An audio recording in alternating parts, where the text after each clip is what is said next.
ಇನ್ನು ಕುರ್ಚಿ ಕಾಳಗದ ಮಧ್ಯೆ ಕಾಂಗ್ರೆಸ್ ನಾಯಕರು ನರೇಗಾ ಬಚಾವ್ ಅಭಿಯಾನವನ್ನ ನಡೆಸಿ ಒಗ್ಗಟ್ಟು ಪ್ರದರ್ಶನ ಮಾಡಿದ್ದಾರೆ. ಕೇಂದ್ರ ಸರ್ಕಾರದ ನಿರ್ಧಾರದ ವಿರುದ್ಧವಾಗಿ ಕಿಡಿಕಾರೋ ಪ್ರಯತ್ನ, ಒಂದು ಅಭಿಯಾನ ನಡೆಸುವಂತ ಪ್ರಯತ್ನದಲ್ಲಿದ್ದಾರೆ. ಹೌದು, ಅರಮನೆ ಮೈದಾನದಲ್ಲಿ ಇವತ್ತು ಹೋರಾಟದ ಬಗ್ಗೆ ಪೂರ್ವಭಾವಿ ಸಭೆಯನ್ನ ನಡೆಸಿದ್ದಾರೆ. ಬಿಜೆಪಿ ಕಾಂಗ್ರೆಸ್ ಮಧ್ಯೆ ಗಾಂಧಿ ಗುದ್ದಾಟ ತಾರಕಕ್ಕೇರುವ ಸಾಧ್ಯತೆ ಇದೆ. ಕಾರಣ ಅಂತಂದ್ರೆ ತುಮಕೂರಿನಲ್ಲಾಗಿರುವಂತ ಒಂದು ಸಂಗತಿ. ಏನದು? ಬನ್ನಿ, ಏನಾಗ್ತಾ ಇದೆ ಈ ವಿಚಾರವಾಗಿ ನೋಡೋಣ.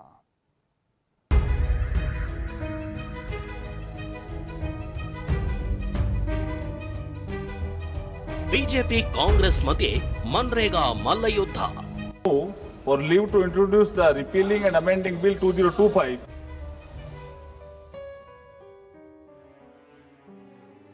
ಗಾಂಧಿ ಹೆಸರು ಕೈಬಿಟ್ಟಿದ್ದಕ್ಕೆ ಬಿಜೆಪಿ ವಿರುದ್ಧ ಕಾಂಗ್ರೆಸ್ ಕೆಂಡ. ರಾಮ್ ಅಲ್ಲ, ದಶರಥ ರಾಮನು ಅಲ್ಲ, ಸೀತಾರಾಮನು ಅಲ್ಲ, ಅದು ನಾಥೂರಾಮ್ ಗೋಡ್ಸೆ. ರಾಮ ಇದ್ದಾನೆ, ಅವರವರ ಭಾವಕ್ಕೆ ಅವರವರ ಭಕ್ತಿ. ಮನ್ರೇಗಾ ಮಲ್ಲಯುದ್ಧ.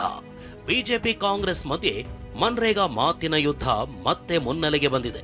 ಮನ್ರೇಗಾ ಯೋಜನೆಯಲ್ಲಿ ಮಹಾತ್ಮ ಗಾಂಧಿ ಹೆಸರು ಕೈಬಿಟ್ಟು ಜಿ ಯೋಜನೆ ಅಂತ ಬದಲಾಯಿಸಿದ ಕೇಂದ್ರ ಸರ್ಕಾರದ ವಿರುದ್ಧ ಕಾಂಗ್ರೆಸ್ ತೊಡೆ ತಟ್ಟಿದೆ. ಹೆಸರು ಬದಲಾವಣೆ ಖಂಡಿಸಿ ಹೋರಾಟ ನಡೆಸೋ ಬಗ್ಗೆ ಕಾಂಗ್ರೆಸ್ ನಾಯಕರು ಇವತ್ತು ಪೂರ್ವಭಾವಿ ಸಭೆ ನಡೆಸಿದ್ರು. ಬೆಂಗಳೂರಿನ ಅರಮನೆ ಮೈದಾನದಲ್ಲಿ ಸಿಎಂ ಸಿದ್ದರಾಮಯ್ಯ, ಡಿಸಿಎಂ ಡಿಕೆ ಶಿವಕುಮಾರ್ ಸೇರಿದಂತೆ ಹಲವು ನಾಯಕರು ಸಭೆ ನಡೆಸಿ ಜಿ ಮಸೂದೆ ವಿರುದ್ಧ ಹೋರಾಟ ಮತ್ತು ನರೇಗಾ ಬಚಾವ್ ಸಂಗ್ರಾಮದ ಬಗ್ಗೆ ಚರ್ಚಿಸಿದ್ರು. ಕೇಂದ್ರ ಸರ್ಕಾರದ ವಿರುದ್ಧ ಬೆಂಕಿ ಉಗುಳಿದ್ರು. ಈ ನರೇಂದ್ರ ಮೋದಿ ಅವರ ಸರ್ಕಾರ ಮತ್ತೊಮ್ಮೆ ಮಹಾತ್ಮ ಗಾಂಧೀಜಿಯನ್ನ ಕೊಂದಾಕಿದ್ದಾರೆ. ಈಗ ಹಳ್ಳಿ ಅಲ್ಲ, ದಿಲ್ಲಿ ತೀರ್ಮಾನ ಮಾಡುತ್ತೆ ನೀವೇನ್ ಕೆಲಸ ತಗೋಬೇಕು ನಿಮ್ ಮನೆ ಹತ್ರ ಅಂತ. ಮನ್ರೇಗಾ ಆಂದೋಲನದಲ್ಲಿ ಮಾತನಾಡಿದ ಸಿಎಂ ಸಿದ್ದರಾಮಯ್ಯ, ಜಿ ಯೋಜನೆಯಲ್ಲಿರೋದು ಗೋಡ್ಸೆ ರಾಮ ಅಂತ ಕುಟುಕಿದ್ರು. ಇದಕ್ಕೆ ತಿರುಗೇಟು ಕೊಟ್ಟ ಪರಿಷತ್ ಬಿಜೆಪಿ ಸದಸ್ಯ ಸಿಟಿ ರವಿ, ಅವರವರ ಭಾವಕ್ಕೆ ಅವರವರ ಭಕುತಿಗೆ ಅಂತ ತಿವಿದ್ರು. ರಾಮ್ ಅಲ್ಲ, ದಶರಥ ರಾಮನು ಅಲ್ಲ, ಸೀತಾರಾಮನು ಅಲ್ಲ, ಕೌಶಲ್ಯ ರಾಮನು ಅಲ್ಲ, ಯಾವ ರಾಮನು ಅಲ್ಲ, ಅದು ನಾಥೂರಾಮ್ ಗೋಡ್ಸೆ. ಈಗಾಗಲೇ ಹೇಳಿದ್ದಾರೆ, ನಾಥೂರಾಮ್ ಗೋಡ್ಸೆ ಅದನ್ನು ಮಾಡಿರ್ತಕ್ಕಂಥದ್ದು.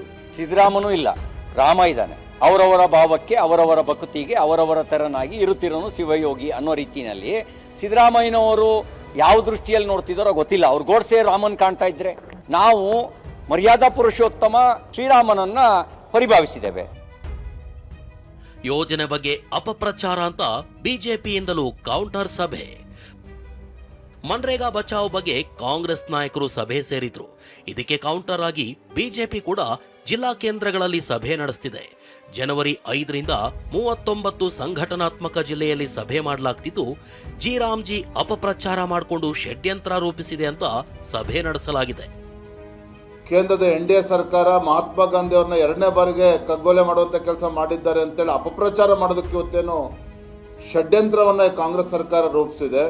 ನಿಮಗೆಲ್ಲ ತಿಳಿಸಿದ ಹಾಗೆ ಜಿಲ್ಲಾ ಕೇಂದ್ರಗಳಲ್ಲಿ ಮತ್ತು ಗ್ರಾಮೀಣ ಮಟ್ಟದಲ್ಲೂ ಕೂಡ ಒಂದು ಜಾಗೃತಿ ಮೂಡಿಸುವಂತ ಕೆಲಸವನ್ನು ಕೂಡ ಯಶಸ್ವಿಯಾಗಿ ಮಾಡಬೇಕು ಅನ್ನೋ. ತುಮಕೂರಲ್ಲಿ ಕ್ರೀಡಾ ಸಂಕೀರ್ಣಕ್ಕೆ ಪರಮೇಶ್ವರ್ ಹೆಸರು, ಬಿಜೆಪಿಗೆ ಅಸ್ತ್ರ.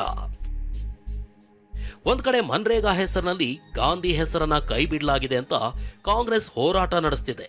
ಇಂಥ ಹೊತ್ತಲ್ಲೇ ತುಮಕೂರಿನಲ್ಲಿ ಮಹಾತ್ಮ ಗಾಂಧಿ ಜಿಲ್ಲಾ ಕ್ರೀಡಾಂಗಣ ಎದುರಿರುವ ಒಳಾಂಗಣ ಕ್ರೀಡಾ ಸಂಕೀರ್ಣಕ್ಕೆ ಪರಮೇಶ್ವರ್ ಹೆಸರಿಟ್ಟಿದ್ದಕ್ಕೆ ಬಿಜೆಪಿ ವಿರೋಧಿಸಿದೆ. ನಿನ್ನೆ ರಾತ್ರಿ ಪ್ರತಿಭಟನೆ ನಡೆಸಿ ಆಕ್ರೋಶ ಹೊರಹಾಕಿದೆ.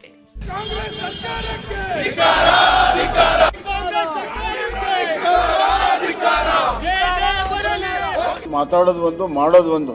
ಇದು ಕಾಂಗ್ರೆಸ್ಸಿನ ನೀತಿ. ನಡೆನೇ ಬೇರೆ, ನುಡಿನೇ ಬೇರೆ. ಅದಕ್ಕೆ ಸಾಕ್ಷಿ ಇಷ್ಟೆಲ್ಲ ನಡೀತಿರುವಂತಹ ಸಂದರ್ಭದಲ್ಲಿನೇ ಒಂದು ದಾಷ್ಟ್ಯವನ್ನು ತೋರಿಸಿ ದುಸ್ಸಾಹಸವನ್ನು ಮಾಡಿ ಅಲ್ಲಿ ಪರಮೇಶ್ವರ ಹೆಸರಿಟ್ಟಿರುವಂತಹದ್ದು ಮಹಾತ್ಮ ಗಾಂಧೀಜಿಗೆ ಮಾಡಿರುವಂತಹ ದೊಡ್ಡ ಅವಮಾನ. ಆದರೆ ಈ ಬಗ್ಗೆ ಸ್ಪಷ್ಟನೆ ನೀಡಿದ ಗೃಹ ಸಚಿವ ಡಾಕ್ಟರ್ ಜಿ ಪರಮೇಶ್ವರ್, ಮನ್ರೇಗಾದಲ್ಲಿ ಗಾಂಧಿ ಹೆಸರು ತೆಗೆದಿರೋದಕ್ಕೆ ನಾವು ಹೋರಾಟ ಮಾಡ್ತಿದೀವಿ. ಹೀಗಿರುವಾಗ ಗಾಂಧೀಜಿ ಹೆಸರು ನಾವು ತೆಗಿತೀವ ಅಂದ್ರು. ಗಾಂಧೀಜಿಯವರ ಹೆಸರನ್ನ ನೀವು ಬದಲಾಯಿಸ್ತೀರಿ ಅಂತೇಳಿ ನಾವು ಹೋರಾಟ ಮಾಡ್ತಾ ಇದೀವಿ. ಹಾಗಾಗಿ ನಾವೇ ಬದಲಾಯಿಸ್ತೀವಿ ಅಂತ ಎಲ್ಲರ ಸಾಧ್ಯ ಉಂಟಾ? ವಿಚಾರ ಏನು ಅಂದ್ರೆ, ಒಳಾಂಗಣ ಕ್ರೀಡಾಂಗಣಕ್ಕೆ ಯಾವುದೇ ಹೆಸರಿರಲಿಲ್ಲ. ಆದ್ರೆ ಜನಮಾನಸದಲ್ಲಿ ಮಹಾತ್ಮ ಗಾಂಧಿ ಒಳಾಂಗಣ ಕ್ರೀಡಾಂಗಣ ಅಂತಾನೆ ಕರೆಯಲಾಗ್ತಿತ್ತು. ಆದ್ರೀಗ ಪರಮೇಶ್ವರ್ ಹೆಸರಿಟ್ಟಿದ್ದಕ್ಕೆ ಬಿಜೆಪಿ ವಿರೋಧಿಸಿದೆ. ನಾವು ಗಾಂಧಿ ಹೆಸರು ಬದಲಾಯಿಸಿಲ್ಲ, ಒಳಾಂಗಣ ಕ್ರೀಡಾ ಸಂಕೀರ್ಣಕ್ಕಷ್ಟೇ ಹೆಸರಿಡಲಾಗಿದೆ ಅಂತ ಕಾಂಗ್ರೆಸ್ ಹೇಳ್ತಿದೆ. ಬೆಂಗಳೂರಿನಿಂದ ಪ್ರಸನ್ನ ಜೊತೆ ಜಗದೀಶ್, TV9 ತುಮಕೂರು.